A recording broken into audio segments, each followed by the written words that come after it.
The war had ended 3 cycles ago, but fear lingered in every corner of the galaxy like a persistent shadow.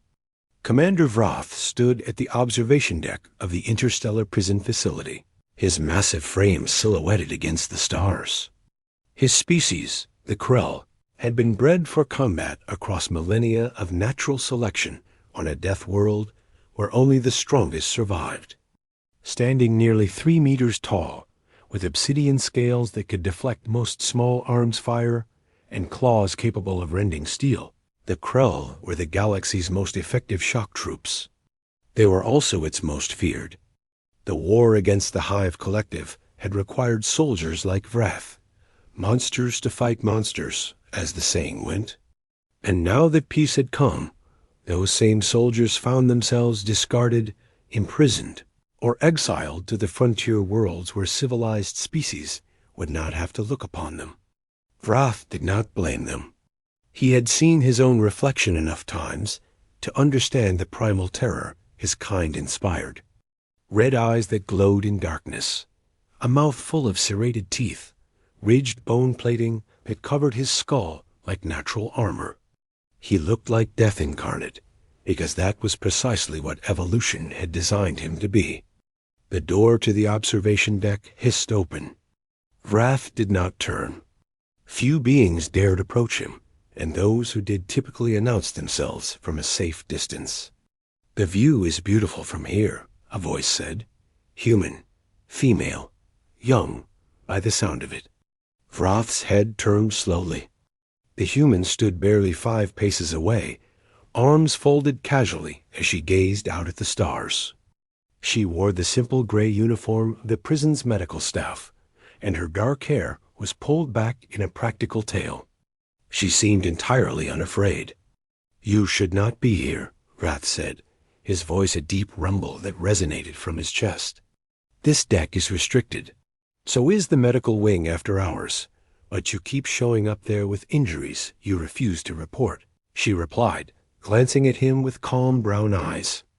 "That gash on your arm from yesterday's altercation with the Vorten prisoners is infected." Vrath looked down at his arm, where his scales had been partially torn away in a fight. He had not realized the human had noticed. "It will heal," he said. "Eventually, but why suffer when treatment takes 5 minutes?"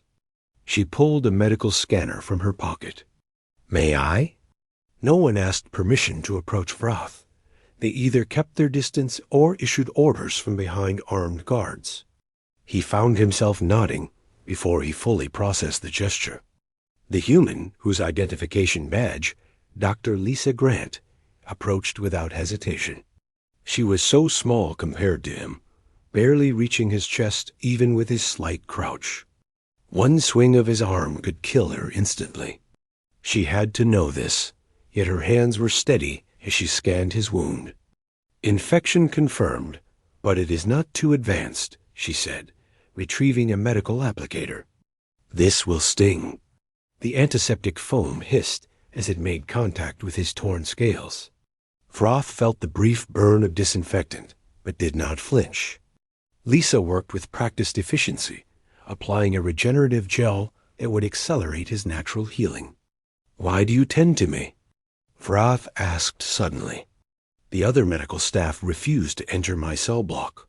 Lisa paused, considering her answer, as she sealed the wound with a bonding strip. "Because you are injured, and I am a doctor. That is reason enough. You are not afraid. Should I be?" She met his eyes directly, and Vrath felt something unfamiliar stir in his chest. Most beings looked away when confronted with his gaze, unable to maintain contact with eyes that had been described as soulless, predatory, demonic.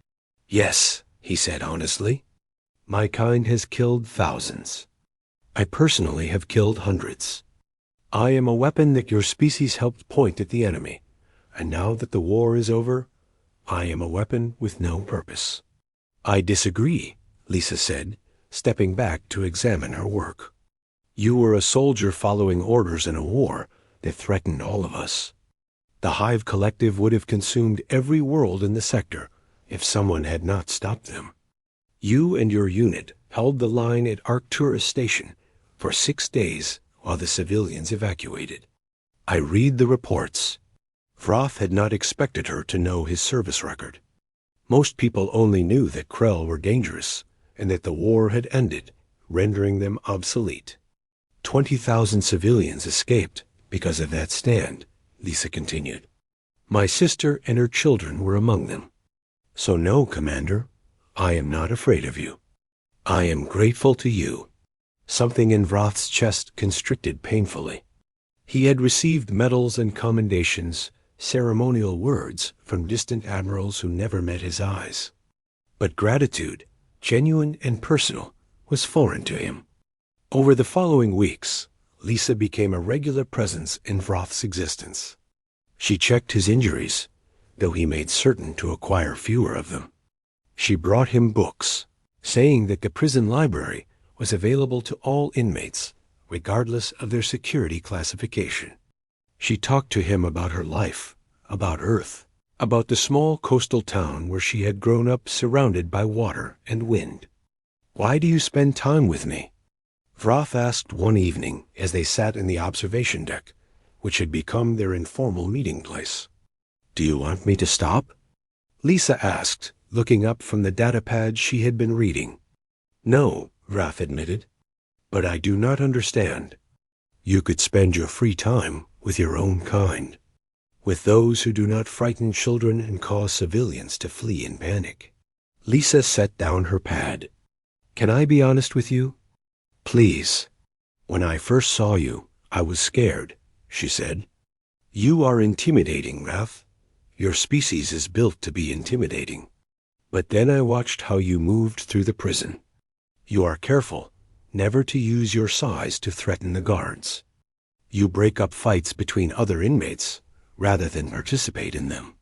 You spend hours in the education wing learning subjects that have nothing to do with combat. That is when I realized something. What did you realize? That you are not your appearance. You are not even your past. You are the choices you make right now, in this moment. She smiled. And the being I have come to know makes choices that are thoughtful and kind. Kind, Vroth repeated the word as if tasting something unfamiliar. No one has called me kind. Then they have not been paying attention. A small reptilian creature, a pet belonging to one of the guards, had somehow found its way into the observation deck. It was trembling, clearly lost and frightened. Without thinking, Vroth knelt and extended his massive clawed hand. The creature hesitated, then crept forward, attracted by the warmth of his scales. It curled up in his palm, no larger than his smallest finger. You see beauty in me, Vroth said quietly, still watching the tiny creature. Why? Lisa stood and walked to his side, looking down at the small life he cradled so carefully. Because beauty is not about symmetry or appearing harmless. Beauty is about strength tempered with gentleness, power wielded with restraint, the capacity for violence transformed into the will to protect. She placed her small hand on his arm, just above where she had healed his wound weeks ago. You could destroy almost anything in this facility, she continued. But instead, you are holding a frightened animal with a touch so light it feels safe. That is beautiful, Vroth. That is who you are, beneath the scales and the scars. Vroth carefully transferred the small creature to Lisa's hands. It squeaked contentedly, already falling asleep. My people have a saying, he said. That which is forged in fire knows the value of shade. I was made into a weapon, but you see in me the possibility of being something more. No one has offered me that before. Then they were fools, Lisa said simply. Your sentence here is almost complete. What will you do when you are released? Vroth had not allowed himself to think about the future. The Krell who survived the war were scattered across the galaxy, unwelcome almost everywhere, struggling to find purpose in a peace they had helped create, but could not fully join.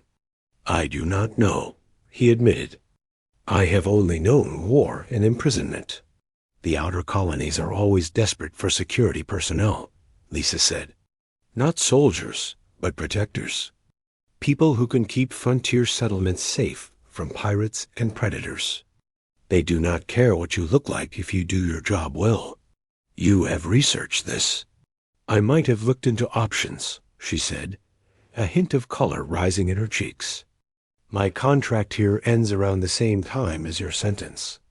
I was thinking of accepting a position on New Haven Colony. They need doctors. They also need security, Wrath said slowly, understanding dawning. They do, Lisa confirmed. And I happen to know a highly qualified candidate who is looking for a fresh start. Wrath looked at this small human who had walked into his life without fear, who had seen past his monstrous exterior to recognize the being beneath. She had not tried to change him or fix him, but simply to know him. Why? He asked, his voice barely above a whisper.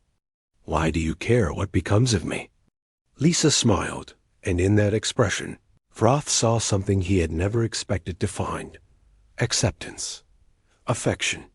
Perhaps even love, in its earliest and most fragile form.